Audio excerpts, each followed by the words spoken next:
"Hello, my name is Liam Hartley. I'm 32. I work as a carpenter here in Portland." And I thought I understood what it meant to want something you couldn't have until the night Clara Voss grabbed my wrist at my mother's kitchen door and said, "Not so fast." Her fingers were warm against my skin.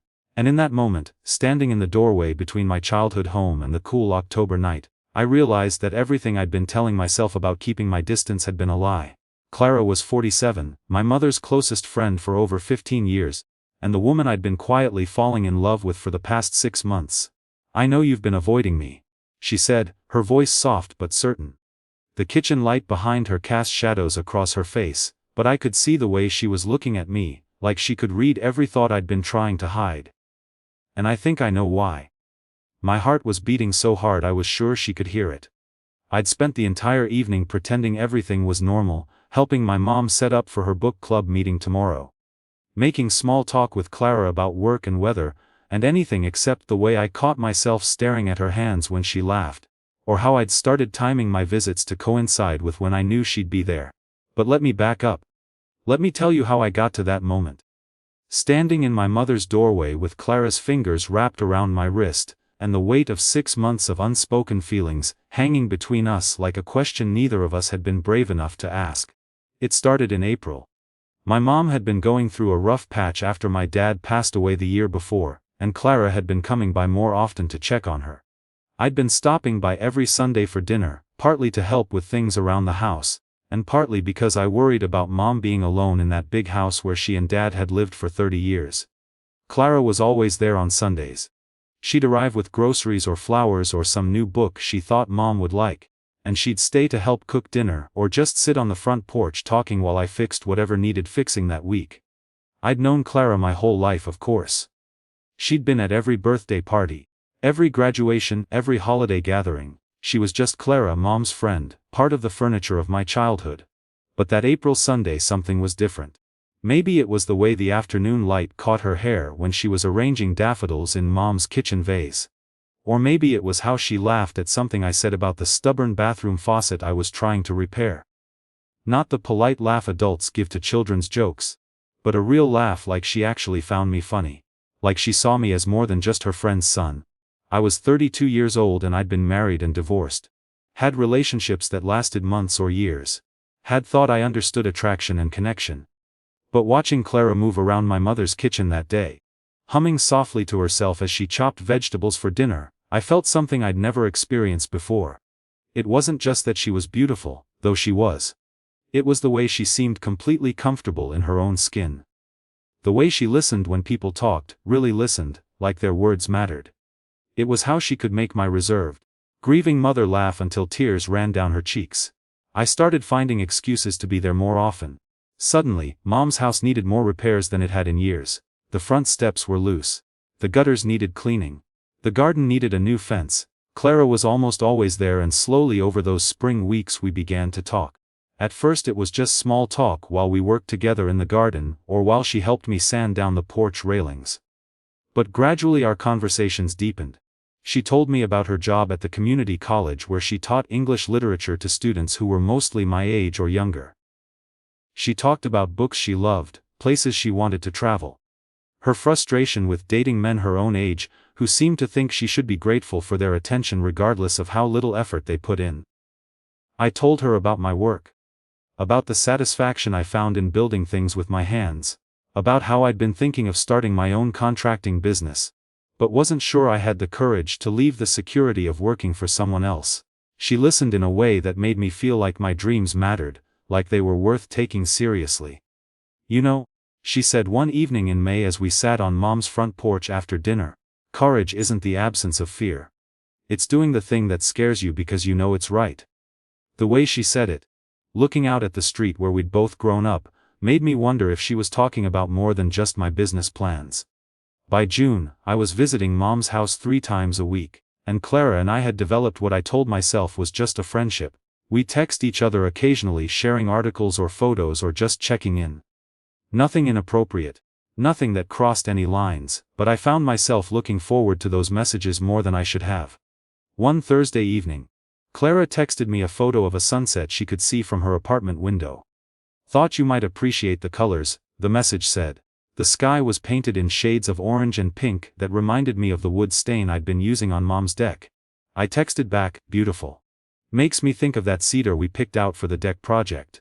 You see the world through such interesting eyes," she replied. "Most people would just say it's pretty." I stared at that message for a long time, trying to figure out what she meant, trying to decide how to respond. In the end, I just sent back a simple, "Thank you." But I kept thinking about it for days. The idea that she saw something special in the way I looked at things, that she paid attention to how my mind worked, made something warm unfurl in my chest. The shift happened gradually, so slowly that I didn't realize what was occurring until it had already changed everything. Our conversations grew longer, more personal. When we were working together at Mom's house, I became hyper-aware of Clara's presence. Of when she was close enough that I could smell her perfume or notice the small scar on her left hand from a childhood accident she told me about. I started noticing things about her that I'd never paid attention to before. How she always tucked her hair behind her left ear when she was concentrating. How she had a habit of touching her collarbone when she laughed. How her eyes crinkled at the corners in a way that made her look both wise and mischievous. One evening in July, we were painting Mom's living room while she was out at her bridge club. Clara had gotten paint in her hair, and without thinking, I reached out to brush it away. The moment my fingers touched her hair, the air between us changed.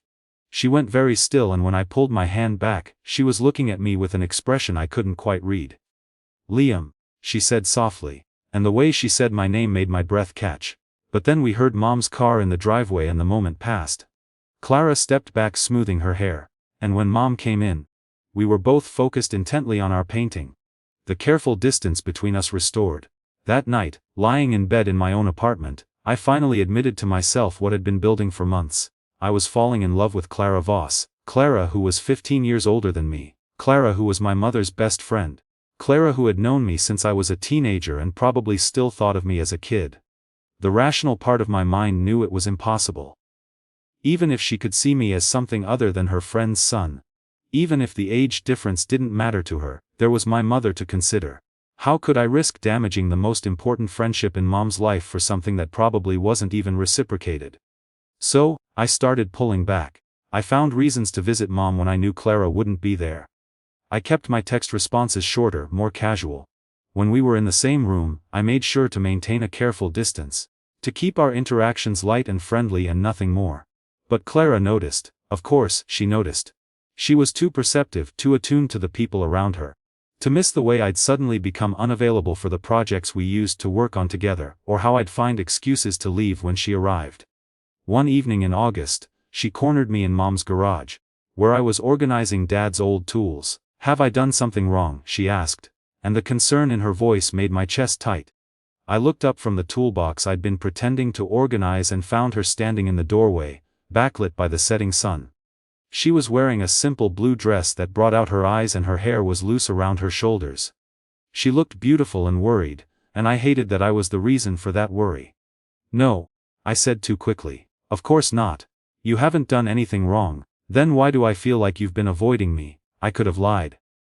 I could have made up some excuse about being busy with work or dating someone or any number of things that would have been easier than the truth. But looking at her standing there genuinely concerned that she'd somehow hurt me, I couldn't bring myself to add deception to all the other ways I was already complicating things. "It's not you," I said finally. "It's me. I've been dealing with some things and I thought it would be better if I took a step back." She studied my face for a long moment, and I had the unsettling feeling that she could see right through my carefully constructed explanation. "What kind of things?" she asked gently. I turned back to the toolbox, unable to meet her eyes. "Just personal stuff. Nothing you need to worry about." She was quiet for so long that I thought she might leave.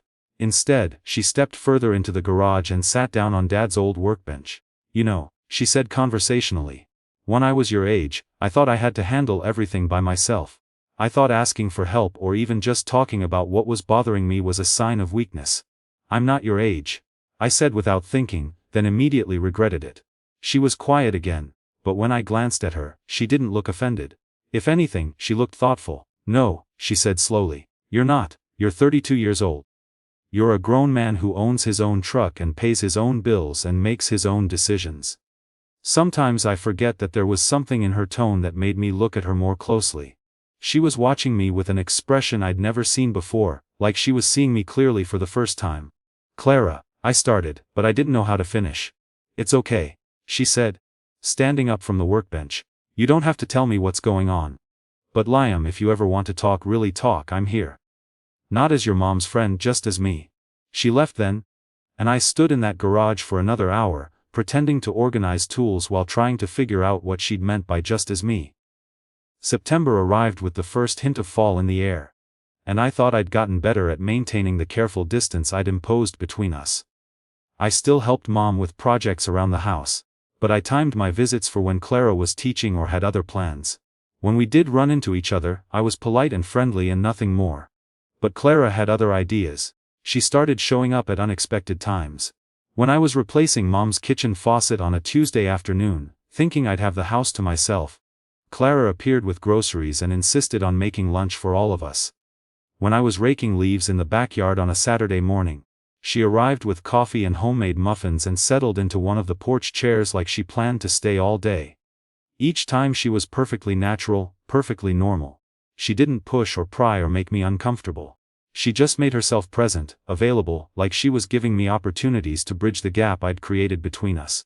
And slowly, despite my best intentions, I found myself responding. When she brought coffee, I took a break from raking to sit with her on the porch. When she made lunch, I stayed to eat instead of making an excuse to leave. When she asked for help moving a bookshelf in her apartment, I said yes before I could think of a reason to say no. That bookshelf afternoon was dangerous. Clara's apartment was small and cozy, filled with books and plants, and the kind of personal touches that made it feel like a home rather than just a place to live. Being there in her private space felt intimate in a way that scared me. We moved the bookshelf from her bedroom to the living room, and afterwards she made tea, and we sat on her couch talking about books. She showed me first editions she'd collected over the years, told me stories about finding rare volumes in used bookstores in cities she'd visited. Her enthusiasm was infectious, and I found myself relaxing despite my nervousness about being there.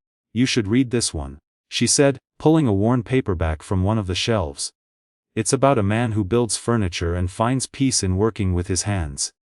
I thought of you when I read it." The idea that she thought of me when I wasn't around made my pulse quicken. I took the book, careful not to let our fingers touch when she handed it to me. "Thank you," I said. "I'll read it." "Keep it," she said. "I like the idea of my books finding homes with people who will appreciate them." I left her apartment that day with the book in my jacket pocket, and the feeling that something between us was shifting again. Moving toward territory I wasn't sure I was ready to navigate. October brought cooler weather, and the kind of golden light that made everything look like a painting. Mom had decided to host her book club's Halloween party, and Clara volunteered to help with decorations and food preparation, which meant inevitably that I was recruited to help as well. We spent a Saturday afternoon transforming Mom's house into something appropriately spooky but elegant. Clara had a vision involving pumpkins and candles and autumn leaves, and somehow she managed to make it all look sophisticated rather than silly. Working with her that day felt like old times before I'd complicated things by falling in love with her. We moved around each other easily, anticipating what the other needed, laughing at the same things. For a few hours, I let myself forget about all the reasons this was impossible, and just enjoyed being near her. But as the afternoon wore on, I became increasingly aware of the small intimacies of working closely together. The way she'd touch my arm to get my attention. How she'd stand close enough that I could feel the warmth of her body when we were hanging decorations.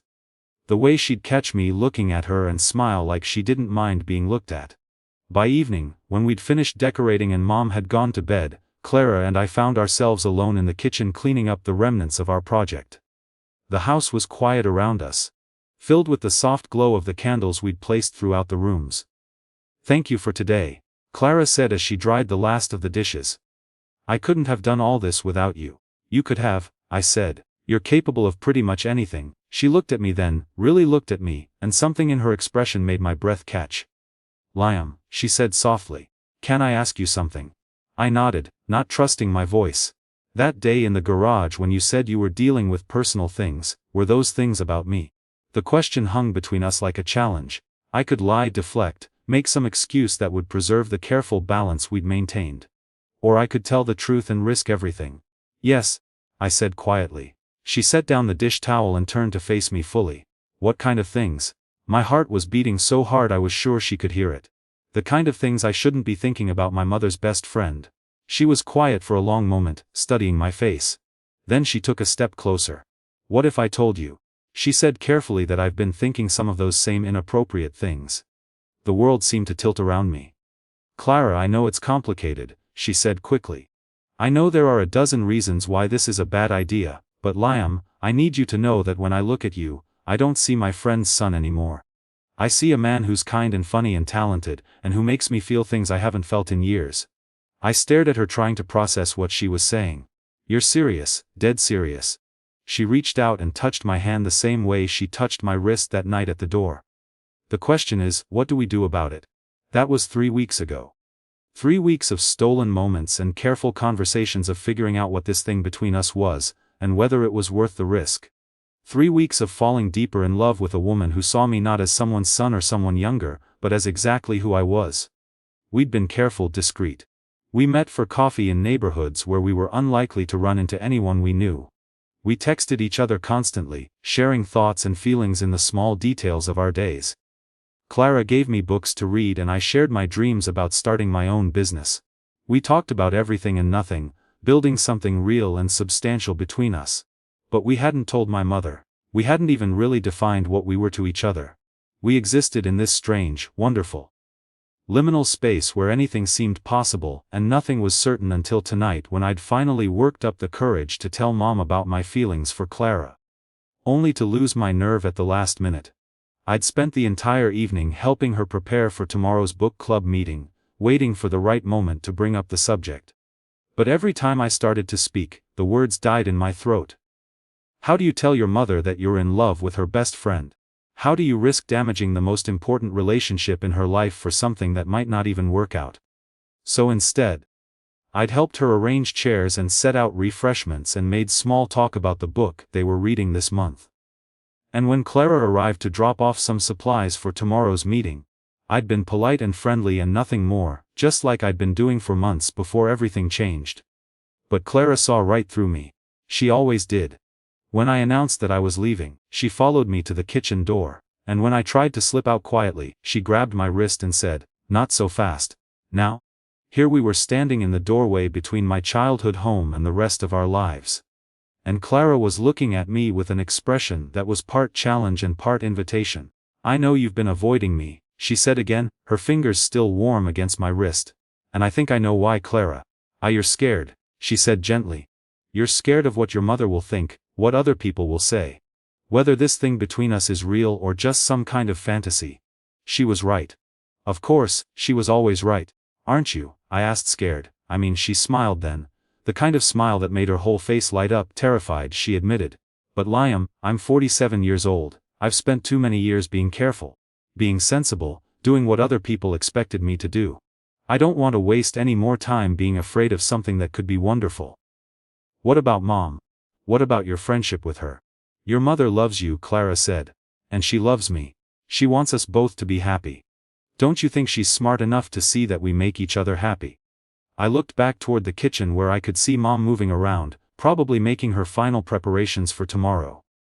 She'd been so much more like herself these past few months, more laughing and energetic than she'd been since Dad died. I'd attributed it to time healing her grief. But now I wondered if part of it was seeing me happier too.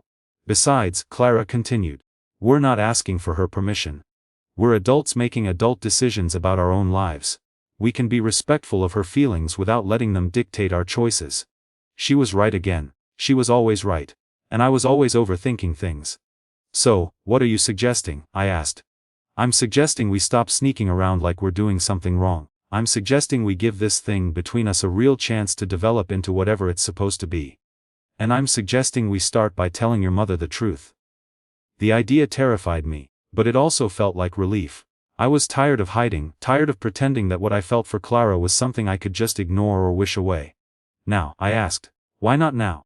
She squeezed my wrist gently. "She's right there in the kitchen. We could just go talk to her." I took a deep breath, looking at Clara's face in the soft light from the kitchen. She was beautiful and brave and absolutely right that we deserved a chance to see where this could go. More than that, she was worth the risk. "Okay," I said. Let's go talk to her. Clara smiled and released my wrist, but she didn't step away. Instead, she reached up and touched my cheek with the same gentle certainty she'd shown that first day when she told me courage was doing the thing that scared you, because you knew it was right. Thank you, she said softly. For what? For being brave enough to feel this. For being brave enough to let me feel it too. I covered her hand with mine, holding it against my face for just a moment.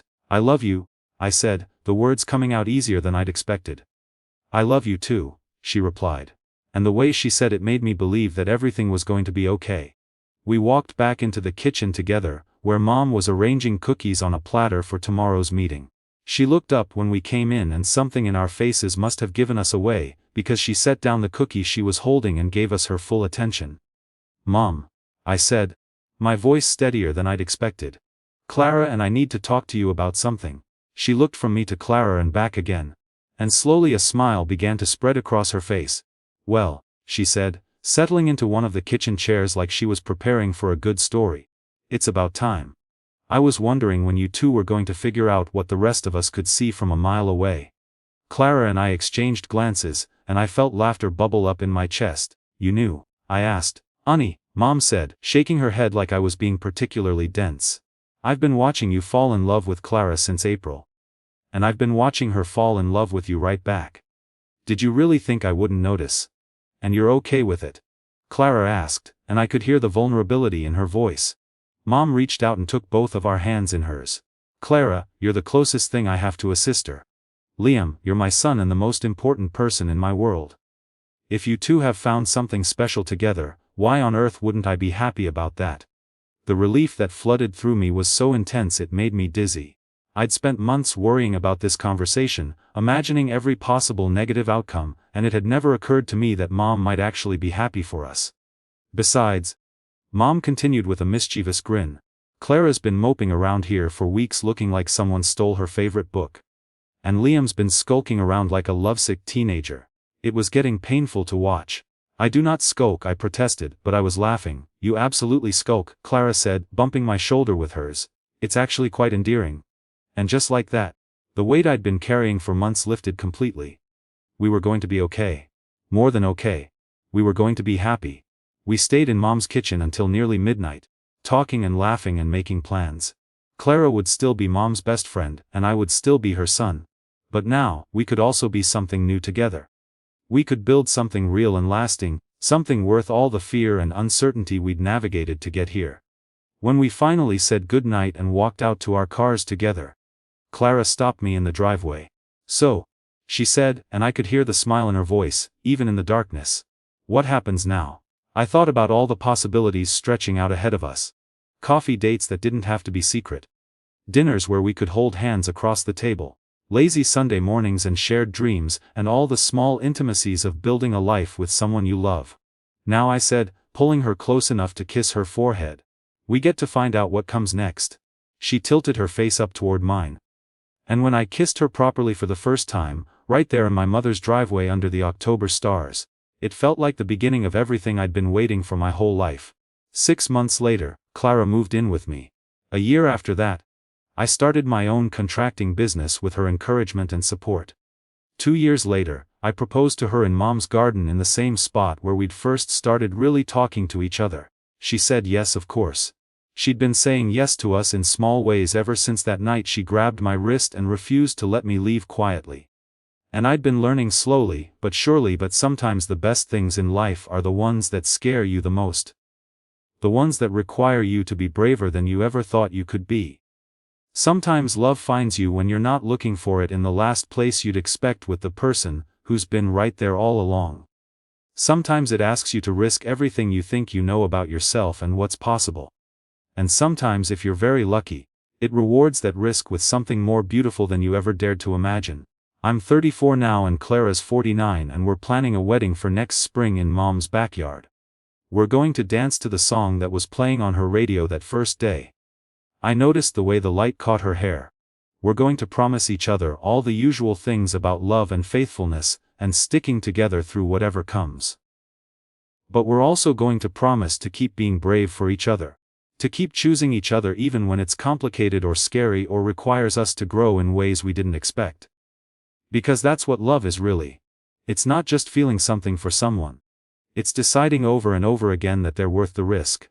And Clara Voss, my mother's best friend, the woman who saw me as a man when I was still learning how to see myself that way, is worth every risk I've ever taken, and every one I'll take in the future.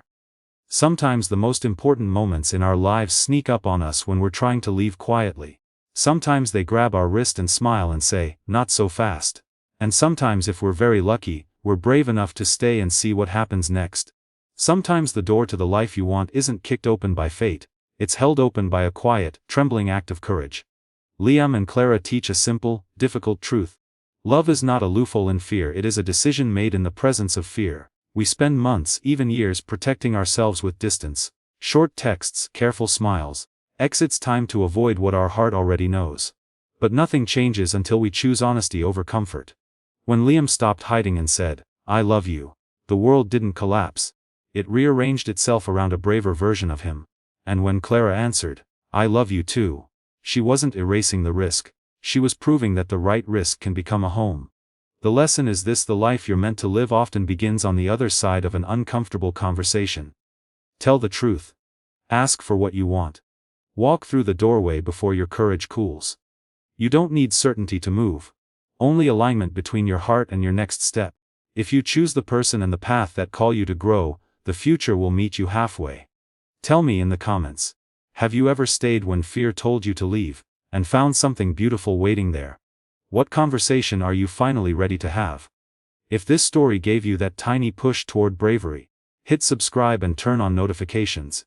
We share real, soul-deep stories every week, so you can keep choosing courage when it matters most.